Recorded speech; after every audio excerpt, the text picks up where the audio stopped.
किसानों के कार्यक्रम में किसानों के मंत्री माननीय पुरुषोत्तम रूपाला जी का मैं स्वागत करता हूं।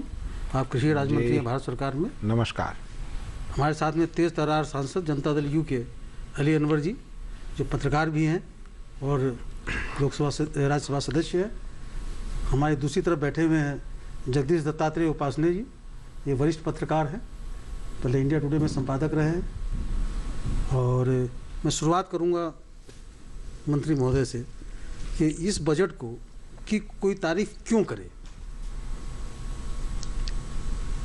बजट की तारीफ कोई क्यों करे, इसका मैं ऐसा ही सीधा जवाब दूंगा तो वैसे ही आप कहोगे कि आप तो सरकार के मंत्री हो और आपकी सरकार का बजट है, तो जो भी कहूँगा वो तारीफ के लिए कहूँगा। मगर मैं दो चीज़ों के लिए आपको ये बताना चाहूँगा। कृषि मंत्री के नाते तो सही है, मगर आज जब बजट का पठन हमारे वित्त मंत्री जी ने शुरू किया जी, तो हम वहाँ थे, तो आपने देखा होगा कि उनका पहला अध्याय वो किसान से शुरू हुआ। बिल्कुल। तो इसी के लिए ही ये बजट किसानों की ओर से बधाई के पात्र है, क्योंकि ये उससे क्या होता है कि ये प्रायोरिटी तय हो जाती है सरकारों की। तो कहने के लिए भी पहला उन्होंने बजट में किसानों के कामकाज से शुरू किया। और हमारे प्रधानमंत्री जी ने जो कहा था पहले, इससे पहले के बजट में और सरकार बैठने के बाद, उनका एक स्टेटमेंट पूरे किसान में और किसान जगत में और देश में प्रचलित है कि उन्होंने कहा था कि किसानों की आय हम दुगुनी करेंगे। तो वो कोई चुनावी नारा नहीं था, उस समय ये चुनाव में दिया गया बयान नहीं था। वैसे आजकल रैलियां चालू हैं और उसमें और भी कई नारे जुड़ते होंगे, मगर ये बात उन्होंने एक प्रधानमंत्री के तौर पे अपने मन में जो था कि मैं प्रधानमंत्री के नाते देश में मेरी सरकार क्या करेगी, उसमें उन्होंने कहा था। और अभी इस बजट में उसी के आधार पर उन्होंने अपने कार्यकाल की शुरुआत करते हुए 4 स्तंभ जो खेती के हैं जी, उसमें जमीन है। तो वैसे भी मुझे तो कहने से फक्र हो रहा है कि मुख्यमंत्री के नाते उन्होंने गुजरात में सॉइल हेल्थ का पहली बार ये कार्ड देने का कार्यक्रम शुरू किया था जी। तो वो उनका एक सफल अनुभव था। तो वो प्रधानमंत्री के तौर पे उन्होंने यहाँ भी लागू किया और ये बहुत ही एक अच्छी देश के किसानों के लिए की गई शुरुआत थी।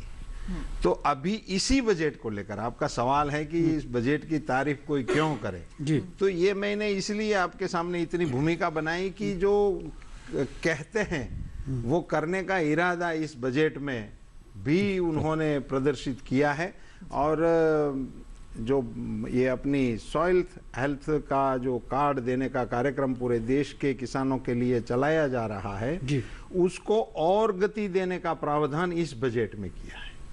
और आप सबको और यहाँ जो बैठे हैं और जानकार लोग हैं उनकी जानकारी में भी होगा कि देश के सभी केवीके में इनके लिए लेबोरेटरी बनाने का प्रावधान इस बजट में किया है। और प्राइवेट पार्टनरशिप को भी निमंत्रण दिया गया है और 1000 लेबोरेटरी उसी के तहत पे भी बनाने का वादा इसमें किया गया। तो इसका जो 4 स्तंभ थे उनमें से पहला स्तंभ था वो सॉइल हेल्थ का, उसी को आगे ले जाने का उपक्रम इस बजट में भी लिया गया है। इसलिए इस बजट की इसके प्रधानमंत्री के मंत्रिमंडल का सदस्य होने के नाते ही नहीं बल्कि एक किसान के नाते भी मैं तारीफ करना चाहूँगा। इसमें एक चीज़ मैं जोड़ना चाहूँगा जी। केंद्र सरकार पैसा दे रही है सॉइल हेल्थ कार्ड के लिए, लेकिन स्टेट को जिसको इम्प्लीमेंट करना है वहाँ राज्यों में इस पे काम उतना नहीं हो पा रहा है, जिसके कारण दिक्कत हो रही है। आप क्या कहेंगे इसके बारे में? यही तो मैंने बताया ना, यही तो इस बजट का प्रावधान है ना। जो केवीके होते हैं ना उसका खर्चा हमारी अपनी केंद्रीय बजट से जा रहा है और उसी में लेबोरेटरी बनाना है। उस केवीके को हम और मजबूत कर रहे हैं और प्राइवेट लोगों को भागीदार बना के लोग भागीदारी से उसको भी आमंत्रित करेंगे और उसमें भी सब्सिडी देंगे, उसको लोन भी देंगे और सब्सिडी भी देंगे लेबोरेटरी एस्टैब्लिश करने के लिए।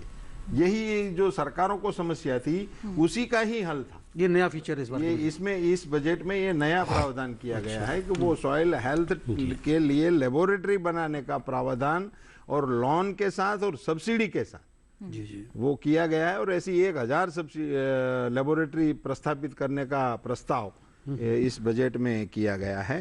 तो ये पहली बात थी जो मैं बताना चाहता। दूसरी इसमें एक सबसे अच्छी बात है जो मुझे आपके ध्यान में डालनी चाहिए, वो फीचर में दिया भी गया है कि पिछले बजट में 9 लाख करोड़ की क्रेडिट का प्रावधान था, तो उसी में 1 लाख करोड़ का बढ़ोतरी करते हुए इसमें 10 लाख करोड़ का प्रावधान किया गया है, जो ऑल टाइम हाई है अभी तक की। तो ये एक दूसरी चीज ये क्या होती है कि किसानों को ऋण मुहैया कराना, जो किसानों की आवश्यकता होती है उनको समय समय पे देने का जो प्रावधान होता है, उसमें एक बहुत बड़ी बढ़ोतरी करते हुए इसका एक प्रावधान किया गया। और इसमें एक बहुत ही अच्छी इस बार की पहली बार हुआ रहा है, इसलिए मैं इसका जिक्र करना चाहूंगा कि खास करके जो कोऑपरेटिव सेक्टर से किसानों को ऋण मिलता है, तो उसकी जो प्राइमरी यूनिट्स हैं, वो पैक्स कहते हैं इसको, प्राइमरी गांव की जो मंडली होती है कोऑपरेटिव्स में,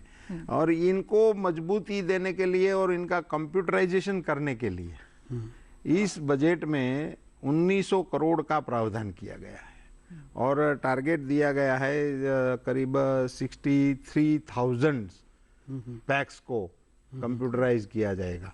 तो मेरे हिसाब से ये कोऑपरेटिव सेक्टर को बहुत बल देने वाली बात है और ये प्राइमरी यूनिट को कंप्यूटराइज करने की बात है। वैसे वो डिजिटल इंडिया के साथ मैच होने वाली बात है, मगर ये उसी दिशा में एक बहुत बड़ा कदम है। और ये पहली बार हो रहा है कि ये पैक्स को यदि हम अच्छी तरह से ऑपरेट करेंगे तो पूरी सिस्टम को उनका फायदा होगा और वो किसान सीधे ही इनके लाभार्थी रहेंगे, कि वहीं से इनकी शुरुआत होती है। धिराण की, ये बीमा की, ये सारी गतिविधियां पैक्स के माध्यम से ही किसान करते हैं ज्यादातर गांवों में। तो इसके चलते ये एक दूसरा प्रावधान है जो धिराण के साथ भी जुड़ा हुआ है और पैक्स को कंप्यूटराइज करने के लिए ये दोनों प्रावधानों को साथ में देखेंगे तो ये दूसरा किसानों के लिए प्रस्तावित बहुत बड़ा एक इसमें कदम है। तीसरा जो था वो वैसे पहले बताने जैसा था कि ये पानी का जो प्रावधान, खेती में सॉइल के साथ साथ ही पानी एक बहुत ही आवश्यक अंग है। तो प्रधानमंत्री सिंचाई योजना का प्रावधान जब नरेंद्र भाई ने प्रधानमंत्री होते ही किया था और उसमें 20,000 करोड़ रुपया का प्रावधान उसी समय किया गया था।